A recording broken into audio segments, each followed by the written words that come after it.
Hello again, Internet. I'm making another Rubik's Cube video, this time to show actually how to solve it. My sister asked me to do this, and baby sister does whatever big sister asked her. So this is how to solve a Rubik's Cube. So the first thing you want to do is make one whole side the correct coloring, and you start that by making the middle cross all the same color. So one thing you should know about the Rubik's Cube is that the centers are somewhat stationary, so you kind of have to start from the center out. And again, I'm going to start with the white. So when making the cross, you also want to make sure that the block that you're fitting in to the side also matches the correct coloring on the opposite side center. So I'm going to just start by putting the blocks in the middle. So I can see a white and orange block right here that I'm just going to turn and bring it to the bottom. So now that the white block is in the center on the bottom, now I can turn the bottom until it matches the correct center and then bring it up so that we have part of our cross with the correct coloring on the opposite side. I'm going to do that with the rest of them.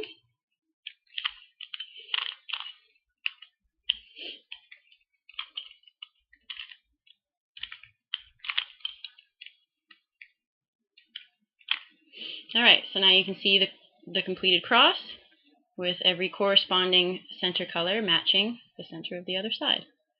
Alright, now we're going to do the squares in the corner. Once again, making sure that the colors you choose for the sides are the correct placement for the block. So how we do this, for example, it's good to start with the white block on the side. If it's on the bottom, it needs to be turned right side up, otherwise you won't get it in the correct placement. So the white block here has an orange and blue on its sides. So we're going to move it to here, the orange and blue center, orange here, blue here. And now the move to make it fit, if it's on the left side of the block, we turn it away to the left, bring the side down, bring it back up. You see that? We'll do it again. This block is the orange and green. Once again, it's on the left side of the block versus being on the right. So we turn the bottom away, bring the top down, and then bring it back. There we go. The last two.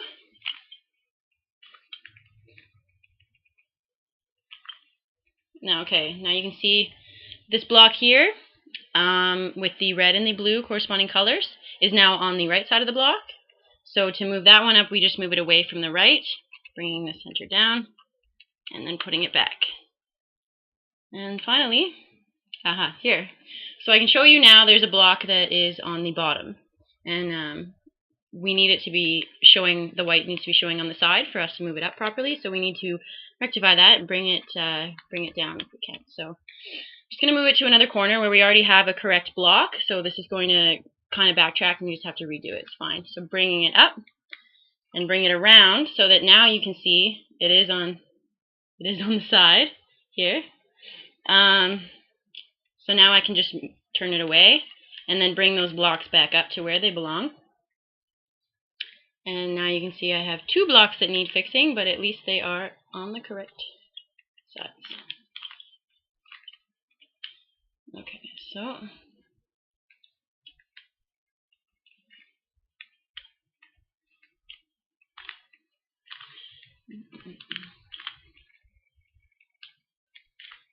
see the red and green block.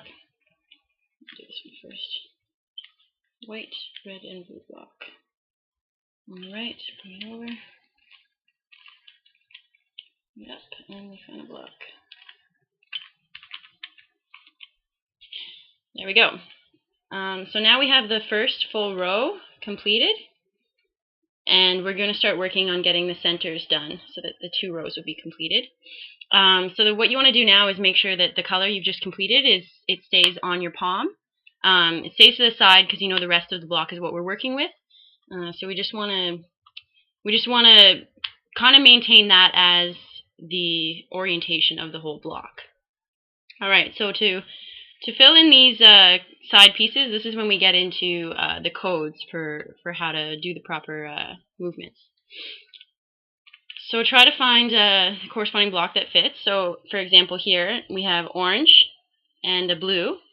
So we try to find the orange and blue block on the side here. which is located right here, the orange and blue block. Now, if the block, from the bottom position, if the block coloring on the bottom is the same as the coloring on the top, then the move that we do is as such. So again, with the finished color in your left palm, make sure that the block is located on the bottom, the block that we're trying to place here, and this is the move. Right, up, left, up, turn the front forward, and then bring them back. And there you go. See that? Don't worry, we'll do it again. So now, I'll show you this one. This is good. So now we have the green center and the orange center. And you can see the orange and green block is located on the bottom here. The problem, of course, this time is that the coloring on top is green and the coloring showing on the side is orange. So you can't do the move that I just showed. So this is the move we're going to do instead. We bring the block up to the top so that the coloring is matching. And then this is the move. Left, up, left, up, left, down, right, down, right. You see? Alright, so finishing up, the red and green block is in the correct placement as before with the red on the bottom. So we do the move right, up, left, up, turn the front, and bring them back. There you go. Now the red and blue block, again, we can do that same move again. Right, up, left, up, turn the front, and bring it back. There we go. So now the first two rows are done, and next we want to make sure that these squares are in the correct placement. We do that as follows. So if you see, this block is not only in the right place, but it's also in the correct orientation with all the colors in the right area. But you can see this block here, it's in the right place, but the colorings are wrong. So it's red, yellow, blue, just like the corresponding colors, but it's obviously not in the correct placement. So we have two in the correct place and one in the wrong place. This is somewhat tricky, making sure that you... Unfortunately, the two that I have correct are in opposite corners, so I'm going to have to do this move twice, which is fine, I guess, to show you.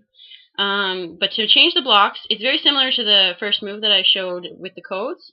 It's right, up, left, up, turn the front, but this time we bring it down twice and then bring it back. So now you can see our correct finished placement has the wrong color showing. You can see that block is located right here. So we do the move as we did with the corners to make it go back in place, which is continuing to bring it down once, bring it to the right, and bring it up and back. So now I've moved the placement of some of these corners. So let me move them back and see where we're at now. Alright, so these red blocks are in the correct spot. They're in the correct placement. Red, green, yellow, and red, blue, yellow here. But these two blocks are now in the wrong spot. So they need alternating, they need switching. So how we do that is we, again, keeping the coloring in the left hand, we turn the blocks we want to change on the bottom. So holding it so that those two blocks are on the bottom, we repeat that move. Right, up, left, up, turn the front, bring it in twice this time, and bring it back. Again, seeing that that coloring is wrong, we just put it back in place. There we go. Okay, so now we have all the blocks in the correct placements, but the orientations are wrong on a couple of them. This move is going to be different every time depending on how your blocks are placed. So you can see this one is in the correct orientation. We call that a 0 degree. It needs to be rotated none at all. This block, so okay, the way this works, this move is going to turn each corner block 1 degree except for one block. So this block here, turning 1 degree, would move the color on top to the side. It would still be out of placement, so it needs to be moved 2 degrees in order for the blue to be on the right side. Again, this one's a 0 orientation, and this one is a 1 degree. So given that we have 2 0 orientations, 1 2 and 1 1, the trick here is to hold on to the number 2. This is going to make the 2 zeros become 2s because they're already correct now. They're going to be incorrect, and the 1 will become a 0. After our first move, we'll have 1 0 and 3 2s, and then we'll just have to repeat the move twice more. Alright, so choosing the number 2 to hold on to, which is the blue, yellow, red, needs to be rotated 2 degrees. Again, hold that with it in the upper left corner when you do this move. The move is right. Let me see, I'll show you that. Right, down, down, left, up, right, up, and then left again. So, if I can just rotate this twice now to show you. Now the correct block, our number 1 went down to a 0. Now this is the one we're going to hold for the next 2 moves to make the rest in the right spot. So now I'll show you the move again. Right, down, down, left, up, right, up, and left again. Now we move twice to see the block go back in position, and now every other block needs to be rotated 1 degree. Move once again, right, up, oops, sorry, right, down, down, left, up, right, up, left. And again, moving them twice. Now you can see our corners are in the correct placements. Alright, so the next thing we need to do is make sure that the top blocks are in the correct placement, and then we do the orientation last. Right now the orientations are right, but that won't stay that way when we do this move. So this move is going to move the blocks from one spot, so located from here, it'll move it once here. Or if you want the colors to move the opposite direction, it'll move it once from here over to here. Depends on which direction you turn the block. So looking at my block, I can see my red-orange is here, or my red-yellow is here, and my green-yellow is here. So I want all the blocks to move 1 to the right. So when I do this move, I'll be turning my top, I'll be turning it to the right when I do the move. You can do it to the left if you want the blocks to turn to the left, but right now I want to stay. So the one block that is in the correct spot, the blue block, I keep that towards me when I do this move. So this is the move. You bring the center up, turn it whichever direction you want, bring the center down, turn it twice, again that same direction, up again, turn, down. Alright, so you can see the blue-yellow block stayed in place. Our red-yellow block moved over here. Our green-yellow block is now in the correct place, and our orange-yellow block is now in the correct place. However, you can see that their orientations are wrong. So in order to flip their orientation of these 2 blocks, this move is actually going to move the center block. So the one here and the one here will change their orientation. Now we want this one changed. So in order to, I guess, deal with that fact, what we're going to do is put that block in that space. You see what I did there? So from the block being on the right center, by moving it into the uppermost center, now I can do the move and these 2 will change. This is the final move, and it's, as I said, it's the finest one because you really mess up the block and it looks like you're going nowhere, but then it's just all of a sudden solved. So this is the move. Again, you can turn it either to the left or to the right, but you have to be consistent in which you choose. So I'm going to turn the center piece up and to the right, again up, to the right, the third time up, this time we turn it twice. Now I'll bring it down to the right, down to the right, and then the third down, I bring it to the right twice. Now because I did that last move with turning the block into the correct spot, I now need to move the entire block back to where it belongs. Here we go. So I bring the red, so just to match all the blocks over, bring the red over so they all match, and then now all the final ones are turned into place. So that's step by step how to solve a Rubik's Cube. Now you can do it too. Enjoy.